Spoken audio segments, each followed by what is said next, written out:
Жәудір Нартай. Той көйлек. Әңгіме.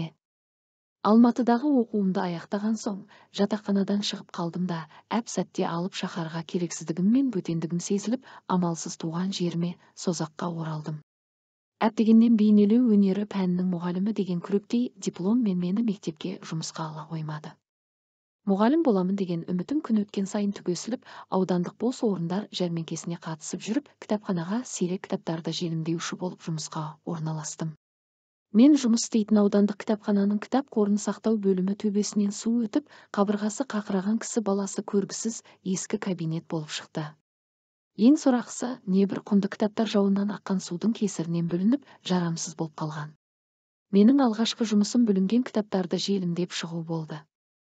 Желімдеп отырып, қысқа шығармаларға көз жүгіртіп өтемін. Жұмысым маған бірден ұнады.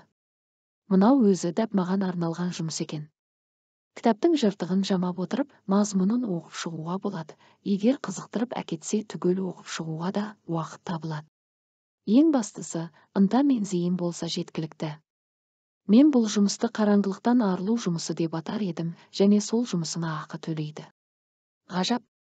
Аз уақытта едені сыз тартып, қабырғалары көгерген кабинет мен үшін жұмақ мекеніне айналды.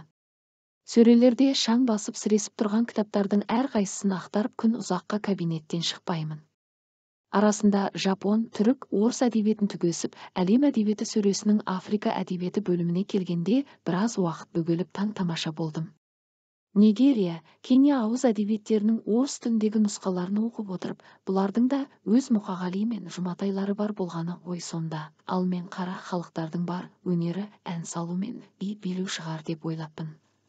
Кез келген елде бір ақынның өмір сүруі тарих үшін ғана емес, махаббат үшін де шартты заңдылық болуы керек. Өзің ойлашы, ақыны жоқ елдің халқы шынайы сезімді қалай сезінеді? Әй, сезінбесе керекті? Деп өз-өзімнен күбірлеп, бір түрлі оғаш ойға шомып отырғанымда кабинетке Надя тәтей келді. 1998-2015 жылдар аралығындағы аудандық Созақ үні газетінің тігінділерінің шаңын бұрғы еткізіп алдыма тастады. Саған жұмыс көп, мыналарды да бүтіндеу керек деді. Төбеден су өткенде газет тігінділерінің сыртқы картон қабығы бүлініп, газеттің біраз бөлігіне су тиіп жыртылған екен. Маған соны жаңалап шығу тапсырылды. Бұлайша еш қиындығы жоқ жұмыс. Жыртылған газеттерді бөлек алып, бүлінген бөлігін скотчпен жапсырып, сыртын кітап мұқабасындай тартып қаптап жатқанымда 2004 жылдың мамыр айының 27 жұлдызында жарыққа шыққан 86-шы нөмірлі газеттен жасөспірім қыз Валяның жоғалып кеткендігі жайлы хабарламаға көзім түсті. Әуелгіде газеттегі қыздың суретінен біраз уақыт көзімді ала алмай қарадым да қалдым. Таныс көзқарас, өте таныс. Газетті қолыма алып, алғашқы қысқа ғана жазуға көз жүгіртіп өткенімде өз көзіме өзім сенбедім. Іздеу саламыз. Алексеева Валерия Андреевна 1988 жылы Созақ ауданы Степное селосында дүниеге келген. 16 жаста. Қазан айының 15-ші жұлдызында сиыр айдаймын деп өріске қарай шығып қайта оралмаған. Ұлты орыс. Өңі ақсары, сұңғақ бойлы, көзі көк, шашы сары. Үйіне шыққанда үстінде ақ түсті той көйлек болған. Соңғы уақытта жүйкесі сыр беріп, есін жоғалта бастаған. Көрген білген адамдар болса, Степное ауылдық округіндегі әкімшілік нөміріне хабарласуын сұраймыз. Үйінде ата-анасы мен бауырлары күтуде. Валька, мынау Валя ғой деп газеттегі суретке қарап есеңгіреп отырып қалдым. Суреттегі Валя еді, менің бала күнгі досым Валя болатын. Ол осыдан 14 жыл бұрын ұшты күйлі жоғалып, тірі боп жердегілердің, өлі боп көрдегілердің қатарына кірмей ғайып болған еді. Төңірегімді түп-түгел көзбен шолып шықтым. Кәдімгі көп қазақы ауылдың арасындағы бірлі жарым орыс отбасыларының ескі құжырасы. Алғашында біраз уақыт аңырайып босағада тұрып қалдым, онсыз да күннің көзі көп түсе қоймайтын қуықтай бөлменің терезесін күңгірт түсті матамен тұмшалап қойыпты. Содан болар алғаш бөлмеге бас сұққанымда қою қараңғылыққа тап болғандай біраз уақыт көзім қарауытып, басым айналды. Тіс, әжем ұйықтап жатыр, ішке кір деді Валя. Әжең ұрыспай ма? Өлгелі жатқан кемпірде ұрсуға шама бар дейсің бе? Өлгелі. 87-ге келді ғой, не өздігінен тамақ іше алмайды, не қозғала алмайды. Менің сорым. Валя төрге қарай озып, терезенің шаңын бұрқыратып күңгірт түсті жапқышты сыпырып алып тастады да, түсі оңа бастаған шілтері пердені сыра салды. Бағанағы көзге түртсе көргісіз қою қараңғылық лезде сейіліп, бөлме ішіне сарғыш нұр шашырай бастады. Сонда байқадым, ақталмағанына көп жыл өткен сарғайған қабырғалар терезеден түскен жарықты қомағайлана жұтып, ауыр демалып тұрғандай көрінді. Төрдегі темір кереуетте шалқалай жатқан кейуана Зина өкпесі сырылдап, үзік-үзік демалады. Баданадай көзі бақырайып төбеге қарап қадалып қалыпты. Оның ұйықтап жатқанын не өліп қалғанын әлде ояу екенін білу үшін Валя кемпірдің кеудесіне басын қойып, жүрек соғысын тыңдағандай болды. Ұйықтап жатыр деді, сосын жымиып. Бөлме ішінен дымқылданған сыз иісіне араласып қолқаны қабатын қоңырсық иіс шығады. Әуелгіде мұрнымды басып лоқсығандай болғам, кейін кеңсірігім мүлде иіс сезбей қалды. Бөлмеде жарқырап көзге түсетіндей басы артық дүние көрінбесе де, үйдің іші ескі құсқы заттар жиналған мұражайды көбірек еске түсіреді. Бір бұрышта текшеленіп жиналған көрпе төсек, қабырғаны бұрыштай қойылған икона мен балауыз шамдар, одан әрі қарай ескі радио қабылдағышпен айна ілінген. Сәл әріректе шифонер, ыдыс аяқ қоятын кебеже, есікке қарай пеш орналасқан. Еденге текемет жабылып, оның үстіне көне тоздау алаша төселген. Бұл үйдегі ең бағалы дүние болса, ол терезе тұсындағы зингер тігін машинасы. Бір кездері ауыл әйелдерінің көйлек дамбалын бүтіндеген іс машина. Алғаш мектепке баратын жылы шешем Зина әжеге айтып жүріп, денеме шақтап қара сұр түсті сарафан тіктіргені есімде. Үстіме құйып қойғандай жарасушы еді, сыймай қалғанша тастамай киіп тоздырғанымды білемін. Зинаның қолдарының табы қалған көнерген іс машинаның ағаш жақтаулары біраз кертіліп, инесі қисайып, жіптері бөлек салақ жатыр. Десе де машинаның құлағын бұрай кетсең болғаны, Зина әженің тұтас тағдырынан сыр тартып зарлай жөнелетіндей. Зина әже жатқан тұстың қабырғасына түсі оңа бастаған тақыр кілем, ал кілемнің жоғары жағына жасы 18 бен 20-лар шамасындағы сұлу қыздың фотосуреті ілініпті. Мен суреттегі сұлудың Зина әжейдің жас кез екенін танып, әлденеше уақыт суретке қадала қарап тұрып қалдым.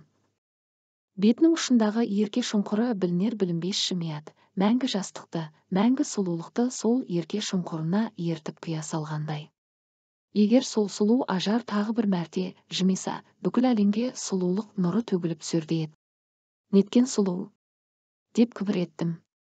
Осы кезде жер үстелді жағалай көрпе төсеп жүрген Валя. Не болды? Деп маған жалт қарады. Анау суреттегі қызды айтам, шынымен Зина әжей ме? Анау суретті айтасың ба? Деп Валя кілемнің жоғарғы жағындағы суретке жалт қарады. Иә, әжем ғой. Жас уақытында сұмдық сұлу болған екен, иә. Тіпті әжеме көп жігіт ғашық болған. Мәскеуден, Ленинградтан хаттар келген әжеме. Елдің барлығы мені әжеңе ұқсайсың, құдды бір аузынан түсіп қана қалғандайсың, сені Мария емес, Зинайда туған дейді деп, Валя сол екі ортада өзінің осы кемпірмен қаны бір туыстығын айтып мақтанып, мейманасы тасып қалды. Валя шынымен де әжесіне ұқсайтын. Бейне бір әжесінің бар сұлулығын қайталау үшін дүниеге келгендей. Арадан жылдар өткен соңда құдіретті сұлулықтың қайталанатыны рас болса, Валя соның тірі мысалы, айнымас көшірмесі болар еді. Әмбе әр сұлулықтың бір айырмасы, бір бөлік нышаны болуы керек болса, Валяның бойындағы кемшілік атаулы, оның кейде өмірді тым жеңіл қабылдайтындығында еді. Сөйте тұра, пәлсапалық тұрғыдан ол сұлулықты тым биікке көтеретін. Валяның түсінігіндегі сұлулықтың қашанда жолы болғыш, айы оңынан туғыш, еркек біткеннің есін кетіргіш, табан асты бағы жаңғыш сұлулық еді. Тіпті де ол сұлулықтың бақытсыз болуға, жаза басуға хақысы жоқтай көрінетін. Сондықтан да Валя сырт көзге ерте бой түзеген, ерте бақыт іздеген ересектеу қыз сияқты сезілуші еді. Болып тұр, толып тұр, қыз дайын тұр деген күстаналы күйелеш сөздерді Валяның жүріс-тұрысын ұнатпаған ошақ басындағы әйелдер көбірек айтып сөз қылатын. Валя Зина әжейдің осыдан 10 жыл бұрын қайтыс болған жалғыз бауырынан қалған қыз. Валяның шешесі Мария күйеуі өлген соң жыл толмай жатып, көрші Семенмен көңіл қосып, одан және 3 бала туған. Есейе келе Валя өзінің бөлектігін танытып, үйіне жапсарлас қонған Зина әжесінің қолына бір жола көшіп алды. Зина да қарсы болмай Валяны бауырына басты. Валя менен 2 жастай үлкентін. Көрші тұрған соң, мектепке бірге барып, бірге бұзау жайып, бірге ойнап дос болып кеткенбіз. Биыл 16-ға келген Валя, ауру кемпірді күтіп, кір-қоңын жуып, бүкіл шаруаны өз қолына алған соң, кемпірдің азын аулақ дүние мүлкіне иелік ететінді шығарған. Зина кемпір 80-нің мол ішіне кірсе де, былтырғы кезге дейін өз аяғымен жүріп тұратын еді. Сол күнге дейін оның басы ауырып, балтыры сыздаған күні болған еместі. Бұл ауылда бір дені сау, пәлегі таза кәрия болса, ол Зина 100-ге 1 келсе, осы Зина келеді дейтұғын күн шуақта отырған кемек кемпірлер. Сөйткен Зинаға көз тиді ме, әлде сөз тиді ме, өткен қыста сырттан бір шелек көмір әкеле жатып есіктің алдындағы мұздаққа тайып құлап, жамбас сүйегі шытынап, оңалмай жатып қалды. Бертін келе халі мүлде нашарлап, бір жола төсекке таңылды. Біздің ауылдың қисық ауыз, қияқ мұрт дәрігері бейсен мыртық саусағымен мұртын баса сөйледі. 80-нен асқан кемпірге не өкпе бар, осымен төсекке таңылғаны таңылған, күтіңдер дегенде қойған. Содан бері Зинаның күніне жарап жатқан осы Валя, сол уақыттарда ғана біз Валяны жағалап, Зинаның үйін төңіректеп келгіштей беруді шығардық. Мен де солай Зина кемпірдің үйіне бас сұққан едім. Валя жерге көрпеше салып ыңғайласып алған соң, кереуеттің астынан ескі шабадандардың бірін шығарып, ішінен ағаш қобдишаны алды. Мұнда кел қарашы. О не? Әжемнің моншақтары. Әдемі, әдемі екен. Саған біреуін сыйлайын ба? Жоқ, қажеті жоқ, әжең көрсе ренжіп жүрер. Лейлаға да бір моншақ сыйладым, алсаңшы енді. Қайтемін оны, қажет емес. Ол бәрібір жақында өледі, ал деді Валя әр түрлі тастардан тізілген моншақты білегіме орап жатып. Менің жотам мұздап кетті.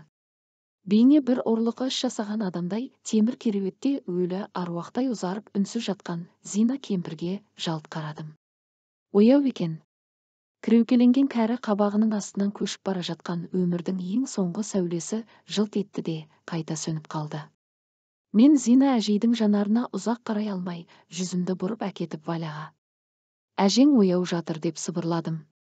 Ол солай ояу жата береді деп Валя есік тұсында тұрған сырлы шылапшынды темір кереуеттің жанына әкеп қойды. Валя әңгімесін қайта жалғады.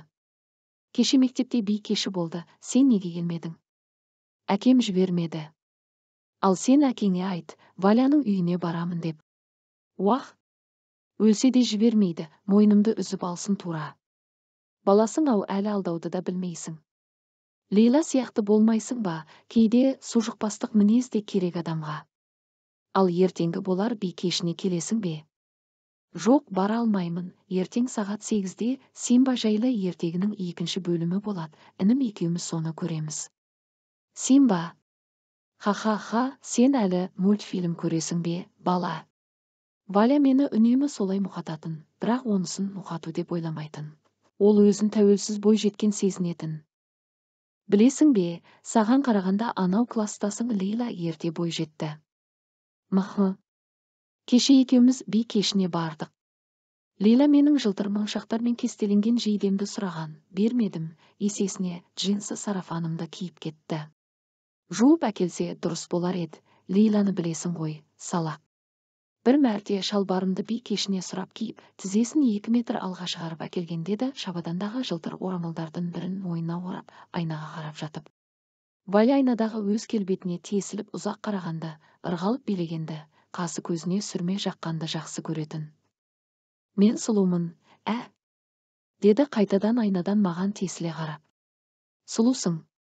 Білем, Ақтай да солай деген. Ол кім? Сен оны танисың. Ғали ағайдың жақында әскерден келген баласы. Анау бала ма? Бала?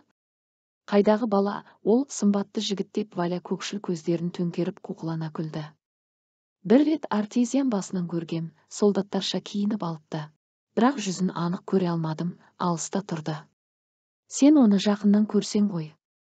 Алиен Делао. Сен онымен сөйлесіп жүрсің бе? Онымен уақыттың қалай өтіп кеткенін де білмей қаламын. Ол сенен үлкен ғой. Онда тұрған не бар екен, жігіт адамның үлкен болғаны жақсы. Қорықпайсың ба? Кімнен? Ақтайдан ба? Валя менің иығымнан қағып қалып, сықылықтай кеп күлді. Ақтайдан қорқып не көрініпті маған? Ол менің жігітім ғой. Жігітілім. Сен жігітпен жүресің бе, не? Иә да кеше екеуміз сүйістік ал. Неге көзің бақыраяды? Сен байғұс сүйісудің не екенін де білмейсің ғой. Ұялмайсың ба? Неден ұялуым керек? Мен оған бәрібір тұрмысқа шығамын. Мектепті аяқтаған соң Ақтай маған үйленем деді. Егер мұсылман дінін қабылдасаң, шариғат жолымен некемізді қиямыз деген. Ал мен оған онсыз да мұсылманмын дедім. Сен қалай мұсылман боласың, орыс емессің бе? Орысты мұсылман болмайды деп кім айтты саған? Керек десең, мә, ұста, сүрелер жаттап жүрмін деген Валя терезе тұсында тұрған иман нұры журналын қолыма ұстатты. Мен Ақтайдың жары боламын. Біздің үлкейген тойымыз болады. Тойдан кейін Бурабайға саяхатқа кетеміз. Сосын біздің көп балаларымыз болады. Бірақ сен не білуші едің, түк те білмейсің. Аузыңнан мәйегің ағып отырсың мынау.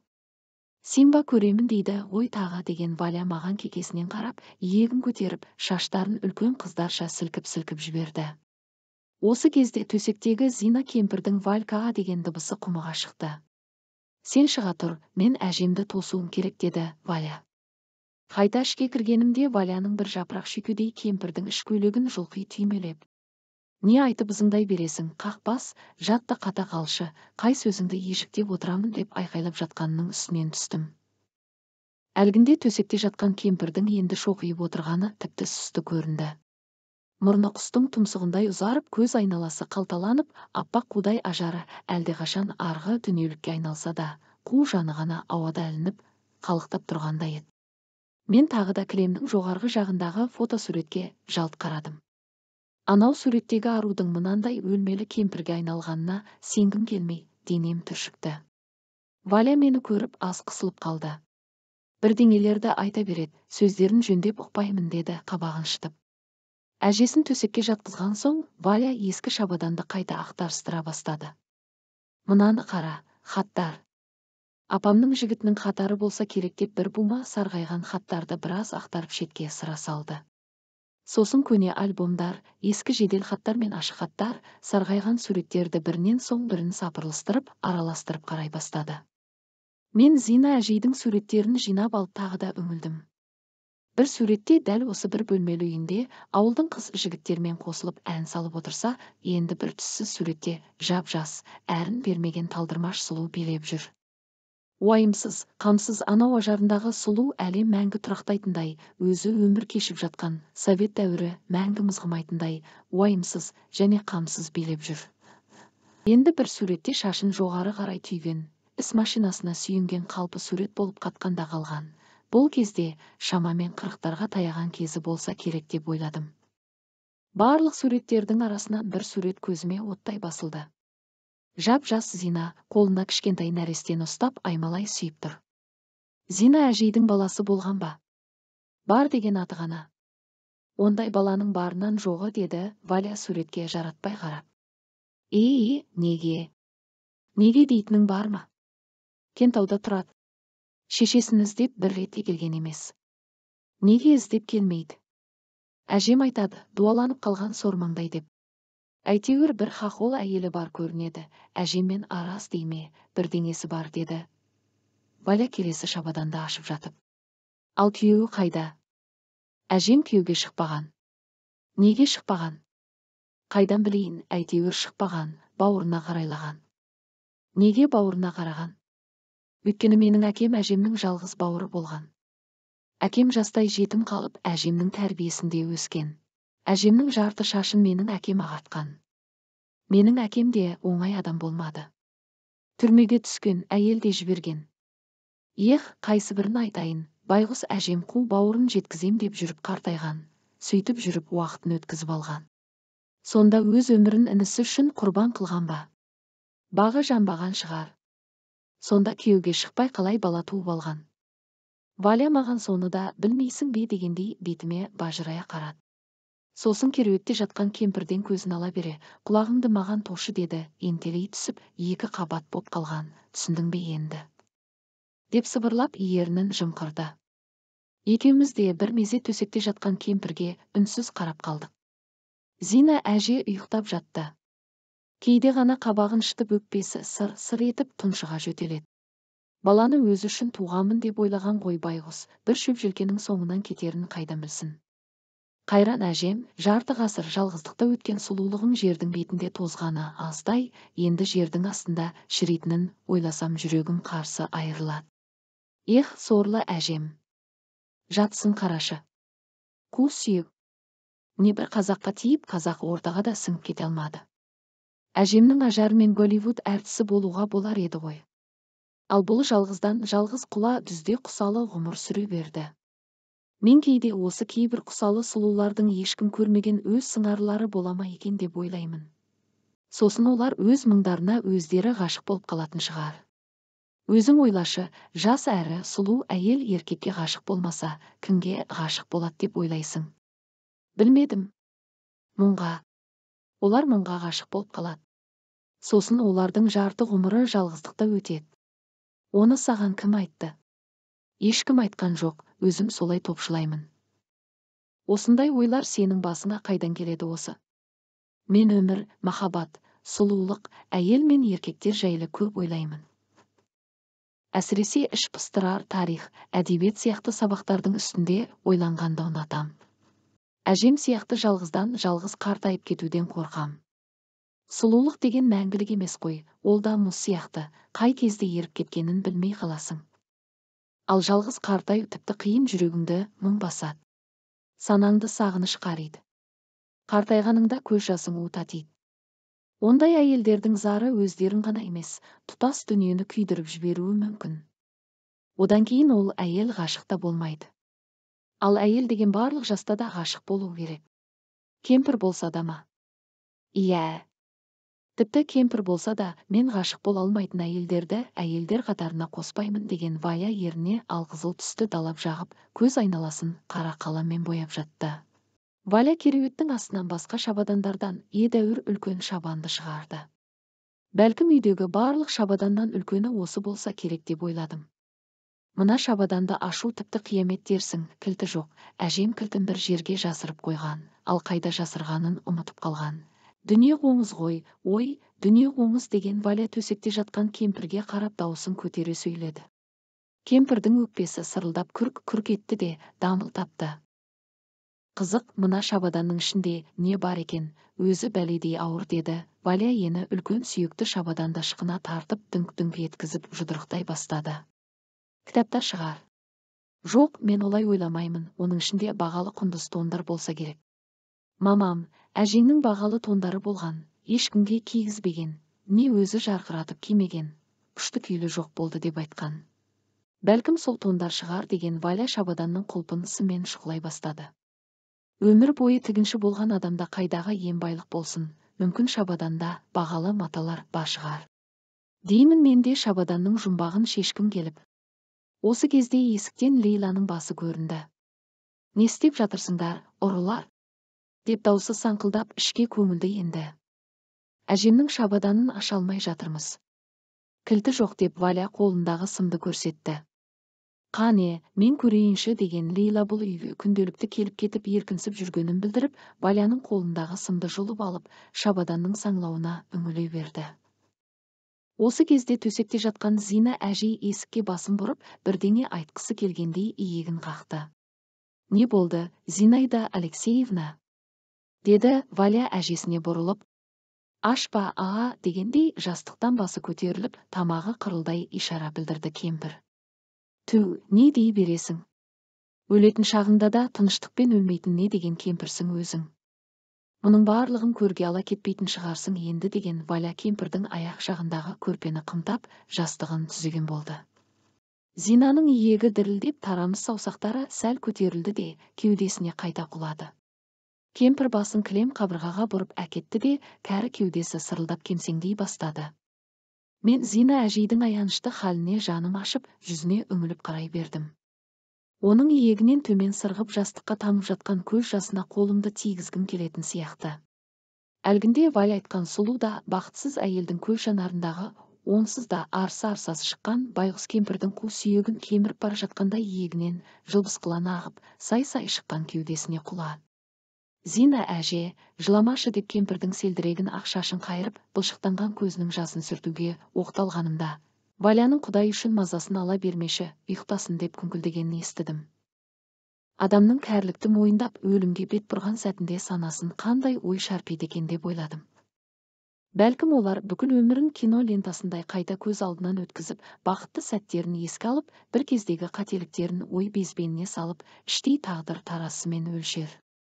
Бәлкім қайта жасармайтыныңды, орныңнан қайта тұрмайтыныңды, жас кездегідей билемейтініңді, енді ғашық болмайтыныңды сансыраған санаңмен оғынып, өлмеймін деген өміріңе енді өлем-ау деп кемсеңдей жылап, мөлие қарап, тіл қату шығар. Бәлкім. Кемпір жылап жатты, кенет оның тарамыстанған кәрі саусақтары менің білегімнен шап беріп қара тырнағын етіме батыра бастады. Аңтарылып бетіне қарағанымда, жаңағы өлмелі кемпір бар күшін жинап, білегімнен тартып, Шабадан деп күбір етті. Анық естідім. Шабадан. Осы бір қысқа уақыт ішінде өлмелі кемпірдің соңғы тілегіндей көрінген жалғыз жарым сөзі, Шабадандағы жұмбақтың бар қасіреттің бастауы екенін түйсігіммен сезінгендей, жүрегім өрекпіп аузыма тығылды. Мен Лейланың жанына жетіп барып, тиіспе Шабаданға, деп кеудесінен жұлқып қалдым. Қапелімде мен жұлқиды деп ойламаған Лейланың әуелі екі көзі шатынап жалт қарады да, орнынан оқыс көтерілді. Оның бойы менен әлде қайда ұзын еді, әрі сонысын көрсеткісі келгендей маған ентелеп төбемнен төне түсті. Бұл сенің Шабаданың ба не? Әлде сенің әжеңнен қалған Шабадан ба? Неменеге емекси қалдың, ей, нақұрыс. Тиіспе деймін Шабаданға, әйтпесе бар ғой. Не әйтпесе? Өлейін деп жатқан кемірді қорлап. Менің тамағыма өксік тіреліп көзімнен жасым бұрқ ете қалды. Қыздар, қойыңдар болды. Бұларың не? Деп араша түскен Валяға да қарамай, кетші өзің, көзің бозармай. Деп Лейла кеудемнен жұлқып қалды. Мен теңселіп барып есіктің тұтқасынан ұстап тоқтап қалдым. Осы тұста Зина кемпір дауыс салып аңырай бастады.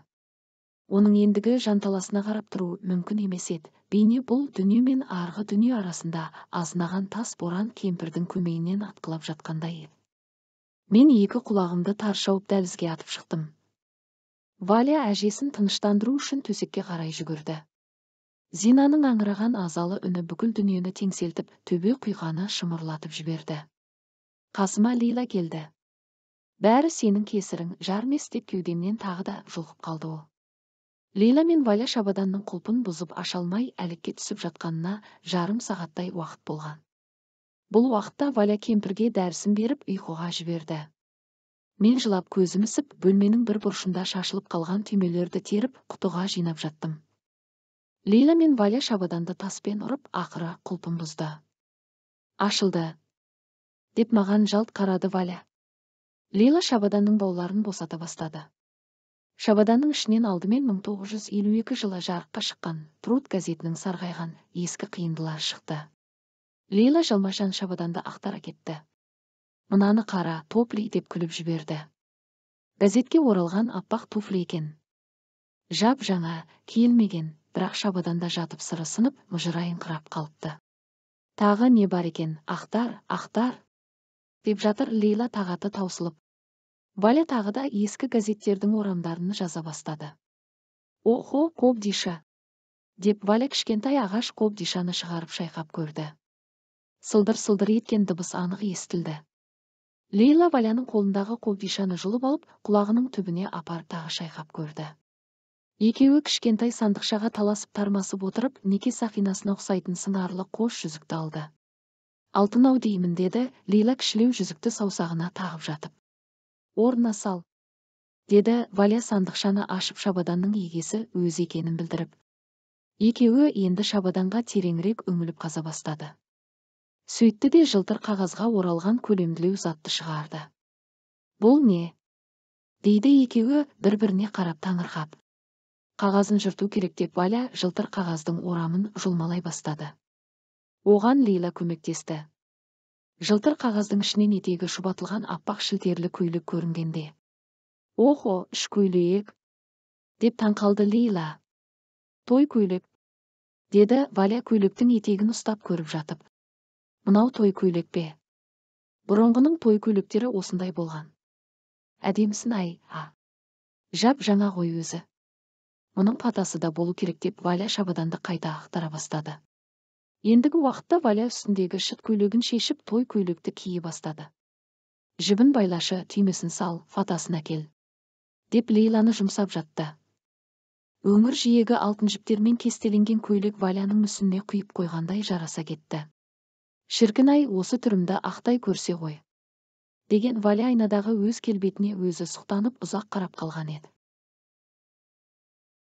Бетбақтың ақ бораны көтеріліп, аспан қорғасын түске еніп торланып, жер дүниеден тегіс жылу қашқан қарашада Зина кемпір 88-ге қараған жасында дүние салды. Ауылдың бірлі жарым орысы жиналып, өз салт жоралғысымен Зинаны орыс бетіне апарып қойды. Көп уақыт өтпей, біз баяғы қалпы Зина кемпірдің ендігі Валяның үйіне айналған құжырада сауық сайранымызды жалғастыра бердік. Әжесі өлгелі Валя өзін мүлде ересек сезініп, әжесінен қалған ескі құсқы заттарды бәрімізге тәбәріктей тарқатып берді. Тек үлкен шабадандағы той көйлекке ғана ешкімді жолатпай, бір өзі қызықтады. Кейде қыздар Валяны ортаға алып, той көйлегін кигізіп жар-жар айтып, бетіне түскен ақ фатаны көтеріп беташар ойнайтын. Сонда Валя өзін жаңа түскен жас келіндей сезініп, жүзі алабұртып толқып, ұяла жымиып иіле беруші еді. Сол уақыттарда мен дүниеде Валядай сұлу қалыңдық жоқ шығар деп ойлайтынмын. Уақыт өте келе мен Валяны мектептен көруді сиреттім. Сыныптас қыздарынан сұрағанымда ауырып қалдым дейді ғой. Көршің ғой, халін білсеңші деген. Мен кейде Валяны үй жағынан көретінмін. Ол әбден ауру меңдеп, халі нашарлаған адамдардай жүрісі ауырлап, еңсесі еңгіш тартып, ілби басып бара жататын. Ол кездері шешем мені Валя сайтанға жолай бермей тыныш жүр, ешкім оны жақсы атап жатқан жоқ деп Валяның үйіне қарай қия бастырмай қойған еді. Мен Валяны іштей қатты сағынатымын. Әсіресе оның ересек әңгімелерін, өзін ересектерше ұстауын, кейде маған үлкендердей ақыл айтатынын, сұлулық жайлы ұзақ толғана сөйлейтінін сағынатымын. Білегімдегі Валя сыйлаған моншақты көрген сайын мен оның халін білу туралы жиірек ойлап, ақыры бір күні Валяның үйіне бас сұқтым. Табалдырықты аттай бергенімде Валяның баяғы Зина кемпір жатқан төсекте шалқадан құлап ұйықтап жатқанын көрдім. Сап-сары шашы жастықтан төмен қарай төгіліп, қас, кірпігі дірілдеп, ерні болар болмас ашылып жатты. Мен кілемнің жоғарғы жағындағы баяғы фотосуретті іздедім, теріс қаратып қойыпты. Шифонердің есігінде етегі шұбатылған той көйлек ілулі тұр екен. Көздің жауын алады. Өңір жиегі алтын жіптермен кестеленіп, күміс түймелер қадалған. Мен той көйлектің жанына келіп түймелерін ұстап көрдім. Фатасын алып айнаға жақындай бергенімде, Валяның орнына қой, жолама көйлекке, деген даусынан селк етіп фатаны тастай салдым. Валя қобыраған шашын жинап, көйлегінің түймелерін салып жатты. Өңі жүдеу көрінді. Көз алды көлкілдеп ісіп кетіпті. Жылаған шығар деп ойладым. Сен андағы көйлекке екінші жолаушы болма, ол көйлекке қарғыс тиген деді. Валя көйлекке қарап оқыстан. Мен етегі шұбатылған той көйлектен үрейленгендей, Валяға жақын келіп, кереуеттің тұсына жайғастым. Валька, ауырып қалғансың ба? Иә, төсектен тұрсам, көзім қарауытып, басым айнала береді. Дәрігер шақыртпайсың ба? Қажеті жоқ. Олардың емін өзім де білем ғой. Сен неге келдің? Маман қалай жіберді? Менің жүзім алабұртып, не айтарымды білмей қысылып қалдым. Валька жымиғандай болды. Лейла да келмей кетті. Сарафанымды алған еді, көрсең айтшы, сол сарафанды Валька саған сыйлады деп. Бәрібір енді маған ол сарафан тарлық қылады. Мақұл, айтайын. Сабағың қалай? Әттедегіше гуманитарлық пәндерден түгел бестікпін, жаратылыстанудан 3-пін. Оқыған жақсы дейді ғой үлкендер. Ал мен оқуды тастадым. Өз еркіммен. Мен енді оқушы емеспін. Неге тастадың? 9 жылдық білімім де жетеді. Ең бастысы, әріп танимын, санай білем. Енді тігіншінің оқуын оқып алсам деймін. Сен әлі мультфильм көресің бе? Жоқ деп кекілім көзіме түсіп ұяла жымидым. Кекіліңді қайыршы. Сен әдемі қыз болып бой жетіп келесің.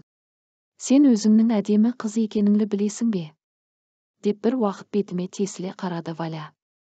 Мен білмеймін дегендей иығымды қиқан еткіздім. Сұлулығыңды білмегенің қандай жақсы. Білесің бе, мен жанарымның отын жоғалтып алдым, сен оны көрмедің бе?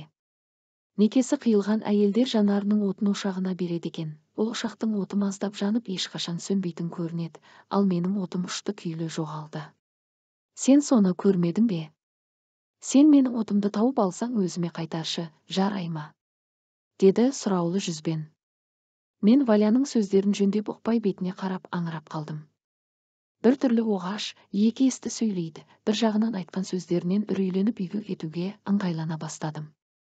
Кенет Валя қабағы тырысып шын ұстап, екі бүктеліп ыңырана берді. Валя, мамаңды шақырайын ба? Деп есікке қарай жүгірдім. Тоқта, керегі жоқ, қазір басылады, мұнда кел. Валя темір кереуетті сықырлатып, иіріліп, жазылып, ақылап, үхілеп терең демалды да кереуеттен жерге топ ете түсті. Маңдайынан тер бұрқ етіп көзіне қарай құйылды. Сонда Валяның іші дөңгеленіп қалғанын байқадым. О, тоба! Оның ішіне қарап қалғанымды байқаған Валя. Ұстап көресің бе? Деді. Мен артқа шегіншектеп басымды шайқадым. Қорықпа. Аяқтармен теуіп жатыр тентек неме, міне, мына жері. Валя менің білегімнен шап беріп алақанымды құрсағына апарып қойды. Жып-жылы құрсаққа қолым тигенде менің жүрегім атқақтап, аузыма тығылып, көзімнен жасым сорғалап, аңырай жылап далаға қаштым. Сен әлі мультфильм көресің ғой, ақымақ. О, сорлы, сен күйеуге кеш тиесің, уаха! Деп Валя айқайлап күліп жатты. Валя екі қабат екен. Деген өсек аз уақытта ауыл ішін аралап кетті.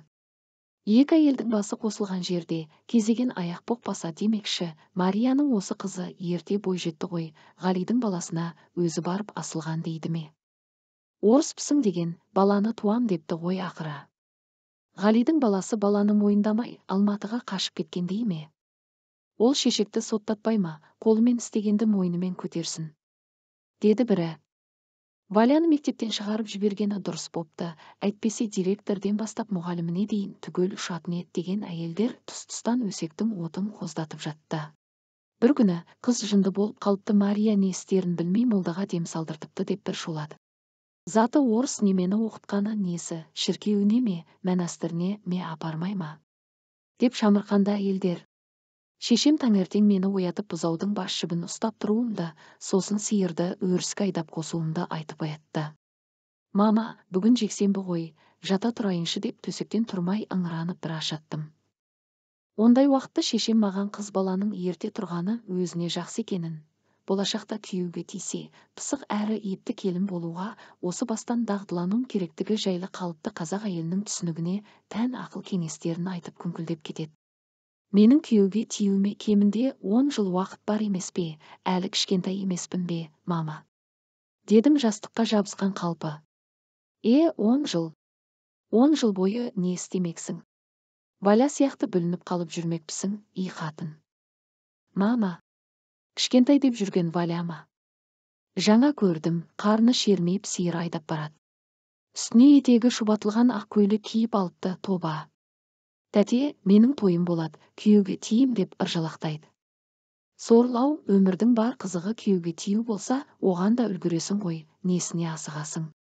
Десем, тәте, мен қартайып барамын дейді. Қолында шабаданы бар, шабаданды не істемекші?